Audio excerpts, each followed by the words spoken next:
हमारे बुजुर्गों को सलाम को हमारे हिफ्ज़ जनाब मोहम्मद तलाल साहब अल्लाह पाक उनके अमल में इल्म में बरकतें अता फरमाए।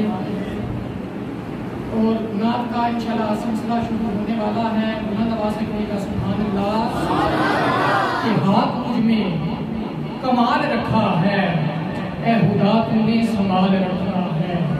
खाक मुझ में कमाल रखा है, ए खुदा तूने संभाल रखा है। मेरे ऐबों पे दाद कर पर्दा, मुझे अच्छों में डाल रखा है।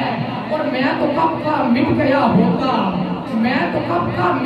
होता, या रब तेरी रहमत ने पाल रखा है, या रब तेरी रहमत ने पाल रखा है। नात का फैसला शुरू होता है। नात शरीफ पेश करने के लिए तशरीफ लाते हैं मोहम्मद उमैर साहब। नारों के गुण में इस्तकबाल कीजिए। नारे तकबीर, नारे रिसालत, नारे है